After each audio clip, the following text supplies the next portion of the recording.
The Balaji classes के YouTube channel पर आप सभी स्टूडेंट्स का स्वागत है।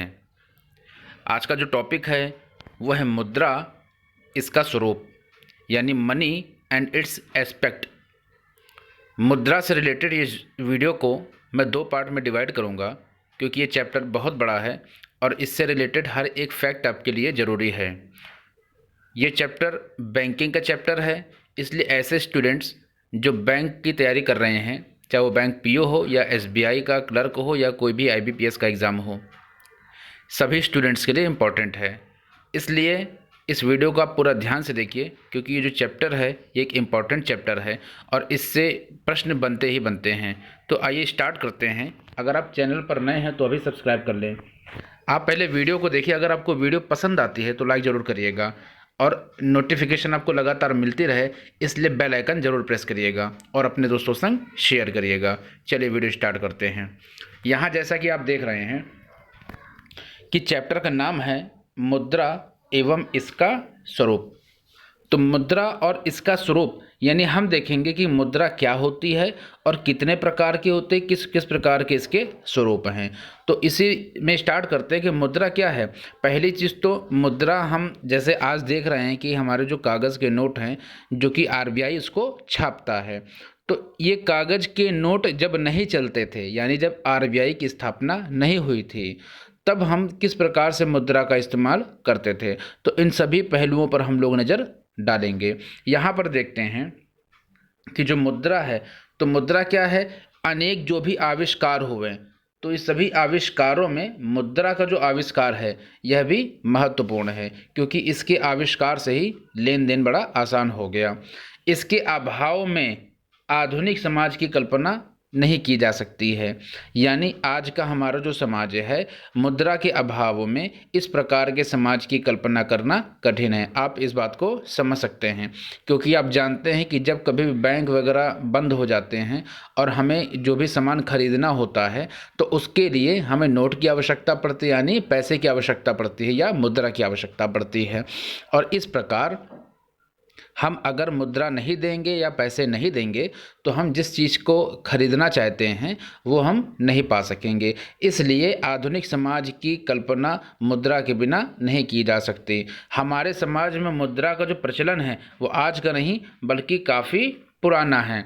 विश्व में समय समय पर अनेक प्रकार की जो मुद्राएं हैं और उनके जो रूप हैं, यानी मुद्रा या मुद्रा के रूप में जो भी चीज़ें इस्तेमाल की जा सकती थी, उनका इस्तेमाल होता रहा है।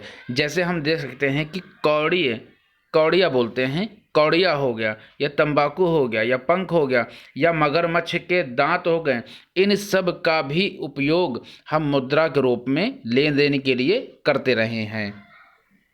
इसके अलावा अगर हम देखेंगे तो स्वर्ण चांदी के, यानी सोना और चांदी, स्वर्ण चांदी तांबे के सिक्के भी मुद्रा के रूप में प्रयोग किए जाते रहे हैं।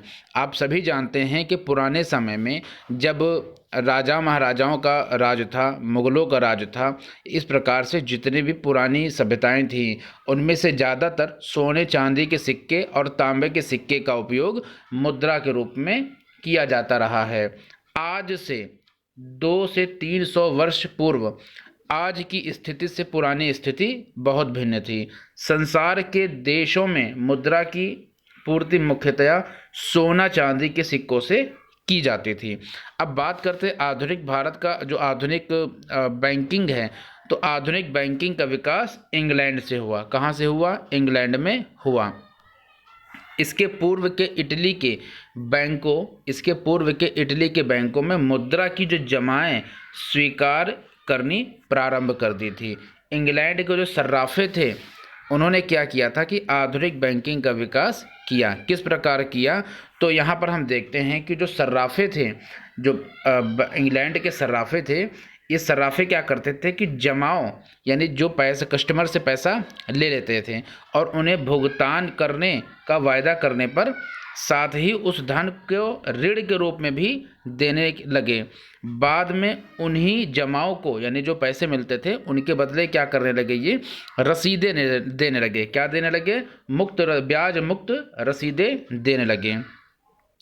जमाकर्ताओं को यह अधिकार भी दिया गया कि वे इन रसीदों को बेचन द्वारा अंतरण कर सकते हैं।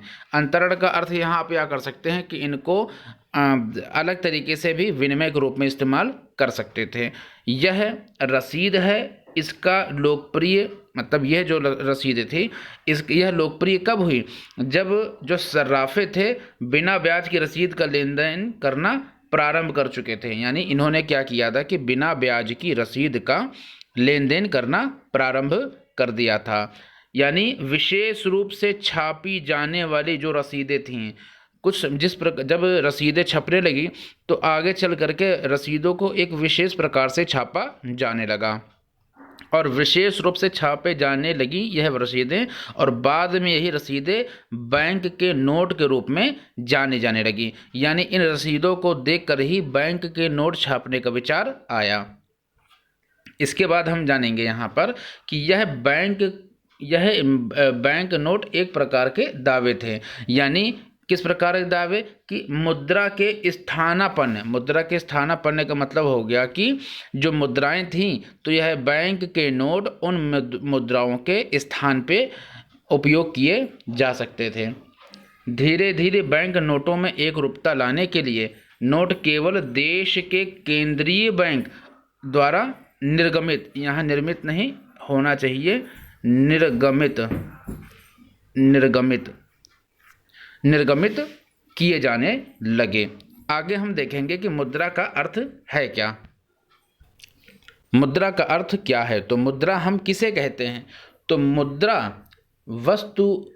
वह वस्तु है जो सभी प्रकार के लेन देन में भुगतान के माध्यम के रूप में सभी को स्वीकार्य होती है। यानी ऐसी वस्तु जो भुगतान के रूप में सभी लोग स्वीकार करें, मुद्रा कहलाती है। अर्थात मुद्रा का अर्थ केवल कागज के नोट या सिक्के नहीं जिनका निर्गमन केंद्रीय बैंक द्वारा या सरकार द्वारा होता है, बल्कि मुद्राएं वे सभी वस्तुएं इनके अंतर्गत आती हैं, बल्कि वे सभी वस्तुएं मुद्राओं के अंतर्गत आती हैं जो भुगतान के रूप में सामान्यतः लोग स्वीकार करें। जैसे आधुनिक युग में आप देखेंगे तो यहाँ पर आप देखते हैं कि जो चेक्स होती हैं, क्रेडिट कार्ड होते हैं या ड्राफ्ट होते हैं, ये सभी भी मुद्रा का ही एक स्वरूप होता है।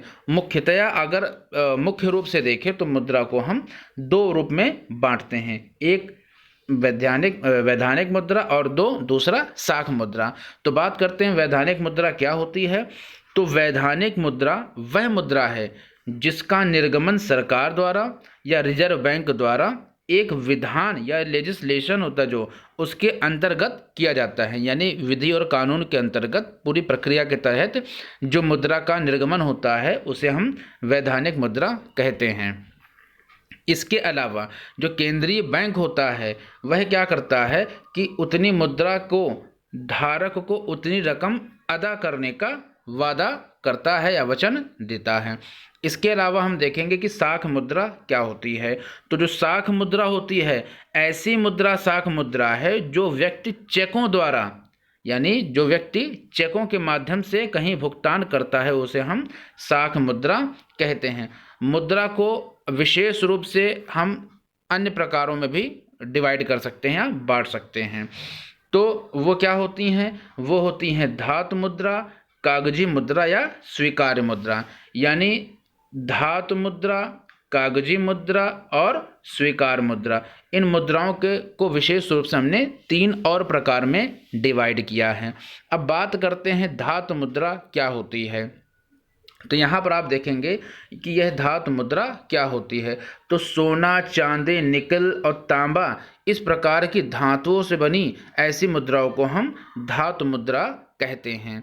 इसके अलावा धातु मुद्रा को, यानी जो धातु मुद्रा है, सोना, चांदी, इन सभी प्रकार की मुद्राओं को हम मानक मुद्रा, प्रतीक मुद्रा तथा सहायक मुद्रा के रूप में भी वर्गीकृत कर सकते हैं। अब आप यहाँ पर यह सोच रहे होंगे कि मानक मुद्रा, प्रतीक मुद्रा और सहायक मुद्रा क्या है।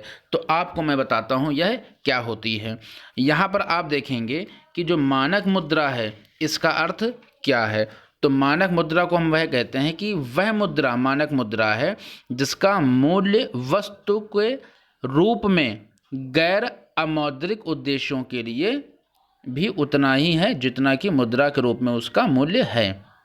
मतलब क्या है, अंकित मूल्य उसके यथार्थ मूल्य यानी जो उसका वास्तविक मूल्य है, अंकित मूल्य उसके वास्तविक मूल्य या धातु मूल्य के बराबर होता है। हम यहाँ पर यह भी कह सकते हैं कि सिक्कों का धारक चाहे तो उन्हें पिघला करके, यानी जो सिक्के होते हैं अगर उन्हें पिघला करके धातु के रूप में अथवा मुद्रा के रूप में प्रयोग कर सकते हैं, क्योंकि सिक्कों में धातु का मूल्य उतना ही है जितना उसका मौद्रिक मूल्य है। तो इसलिए मानक मुद्रा को पूर्ण मूल्य मुद्रा भी कहते हैं। क्या कहते हैं? पूर्ण मूल्य मुद्रा भी कहते हैं। इसके अलावा हम देखेंगे कि जो प्रतीक मुद्रा क्या होती है। प्रतीक मुद्रा क्या होती है? तो प्रतीक मुद्रा के रूप में हम देखें, प्रतीक मुद्रा के रूप में अगर हम देखें तो प्रतीक मुद्रा वह प्रतिनिधि मुद्रा है। प्रतीक मुद्रा वह प्रतिनिधि मुद्रा है जिसका यथार्थ मूल्य उसके अंकित मूल्य से कम होता है, जिसे हम बोलते हैं, प्रतीक मुद्रा को हम टोकन मनी भी बोलते हैं। प्रतीक मुद्रा को हम क्या बोलते हैं? टोकन मनी भी बोलते हैं। वर्तमान में भारत में प्रचलित 1 रुपये का सिक्का प्रतीक मुद्रा ही है। यदि उसे पिघलाया जाए तो उसकी जो धातु है वह 1 रुपये में नहीं बिकेगी। तो इस प्रकार से आप मानक मुद्रा और प्रतीक मुद्रा को समझ चुके होंगे। अब बात करते हैं सहायक मुद्रा। सहायक मुद्रा, जैसे हम इंग्लिश में सब्सिडियरी मनी बोलते हैं। क्या बोलते हैं? Subsidiary money. तो सहायक मुद्रा क्या है? बात करते हैं सहायक मुद्रा की। तो सहायक मुद्रा का काम प्रतीक मुद्रा की सहायता करना है। 50 पैसे से जो 10 रुपये तक के जो भी सिक्के भारत में चलते हैं, या 1 रुपये से चल के 1 रुपये से 10 रुपये तक के, यानी जितने भी सिक्के जो हैं वो भारत में चलते हैं, वे सभी सहायक मुद्रा हैं। इस तरह के सिक्के वैध मुद्रा हैं जिनसे भारत में केवल रुपये 25 तक का ही भुगतान किया जा सकता है। तो इस प्रकार से आप इसको समझ चुके होंगे। लेकिन आजकल सहायक मुद्रा की परिभाषा बदल गई है, सिक्कों का प्रचलन ज़्यादा हो चुका है, अर्थात इसमें नई परिभाषा की आवश्यकता पड़ सकती है। बात करते हैं कागजी मुद्रा की। तो कागजी मुद्रा क्या होती है? कागजी मुद्रा से हम तात्पर्य करते हैं कि कागज के बने विभिन्न अंकित मूल्य के उन नोटों से कागजी मुद्रा का अर्थ है जिसे देश का केंद्रीय बैंक या सरकार जारी करती है। कागजी मुद्रा को प्रतिनिधि मुद्रा, कागजी मुद्रा को प्रतिनिधि कागज मुद्रा, परिवर्तनीय कागज मुद्रा, अपरिवर्तनीय कागज मुद्रा, आदेश कागज मुद्रा के रूप में वर्गीकृत किया जा सकता है। अब बात यहाँ पर आती है कि कागजी मुद्रा यानी प्रतिनिधि कागज मुद्रा क्या है, परिवर्तनीय कागज मुद्रा क्या है, अपरिवर्तनीय कागज मुद्रा क्या है, और आदेश कागज मुद्रा क्या है। यानी 1, 2, 3 और ये 4 फैक्ट, हमें इन चारों फैक्टों को देखना है। तो यहाँ पर हम इसको समझ लेते हैं। यहाँ पर आप देखेंगे कि जो प्रतिनिधि कागजी मुद्रा है, यानी प्रतिनिधि कागज मुद्रा जिसे हम बोलते हैं रिप्रेजेंटेटिव पेपर मनी, तो प्रतिनिधि कागज मुद्रा वास्तव में पूर्ण मूल्य सिक्कों और उसके बराबर में स्वर्ण बुलियन की माल गोदाम रसीद है, जो प्रचलन में तो होती है, यानी जो प्रचलन में होती है, तो उसे हम प्रतिनिधि कागज मुद्रा कहते हैं।